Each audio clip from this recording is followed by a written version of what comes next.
the whole history of racism in the country and all these different elements that go to form white racism, and realizing this and realizing what it takes to counteract this racism, is part of the whole problem that you're dealing with. I don't think that anybody looked at this manifesto with any naive optimism. To think that after Foreman announced this for the first time in this dramatic way, in a new concept, not a new concept, but in a concept that hadn't been stressed before, I don't think anyone was naive enough to say, surely they'll answer now. But I think people, who are concerned about human relations kind of looked at this way as another manner of trying to reach people and trying to acquaint people with the problem and trying to get some response from these people. Well, did the people at the Los Angeles meeting then say they would rush back to their individual parishes? No, because I think the people at the Los Angeles meeting knew their churches well enough to understand that this wasn't going to be the thing to do it either. Totally, they probably left, with another arm to use, so to speak, which is instead of talking about the brotherhood of mankind, and instead of talking about in terms of preferential treatment or any number of other concepts that you could possibly use, now they can go back and add reparations, to their bag. Is there, do you see any possible way that white America can change without being forced to confront its guilt? Because it seems to me this demand for reparations is it's saying the same thing that the Clinton report said. It's throwing guilt in the teeth of the white people. And it seems to me this is what this is what's evoking the response.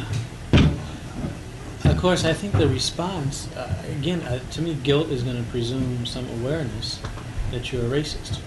Yeah, right. And I think the educational process that has to take place within white America has not been sufficient enough to bring about a feeling of guilt in a large number of white people. Well, it's obvious. I mean, I just get the feeling from the people out here, or where I get the feeling is from reading a lot of the nuns' reports on the Name Project, that white people, for the most part, are going to refuse to accept any guilt. But it seems to me that if there were some way that the money could be poured into the black community without presupposing guilt on the part of the white community, I mean, is there some way to get around this instead of coming at it from theological? You know what I mean?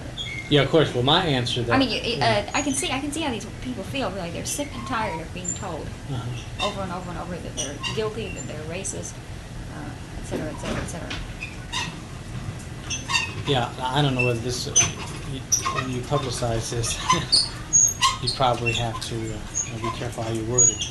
But my basic feeling is, and this is the reason why I would not get too optimistic about the reparations demand, is that what will really change white America is going to be confrontation of power. And this can take place in many forms, but it has to be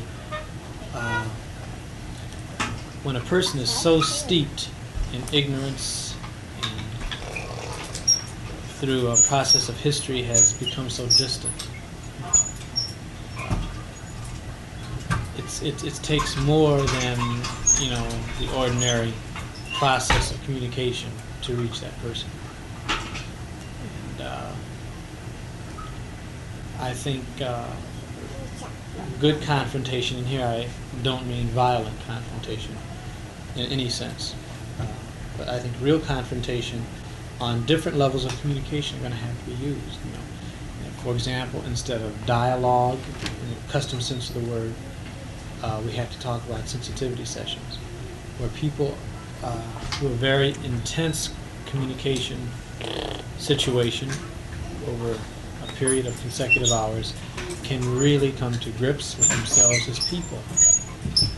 But have there been any follow-ups run on people that were in sensitivity sessions a year ago? Yes. Yeah. And you really, the attitudinal change is permanent? Whether it's permanent is a hard question to answer. You know, let's put it this way: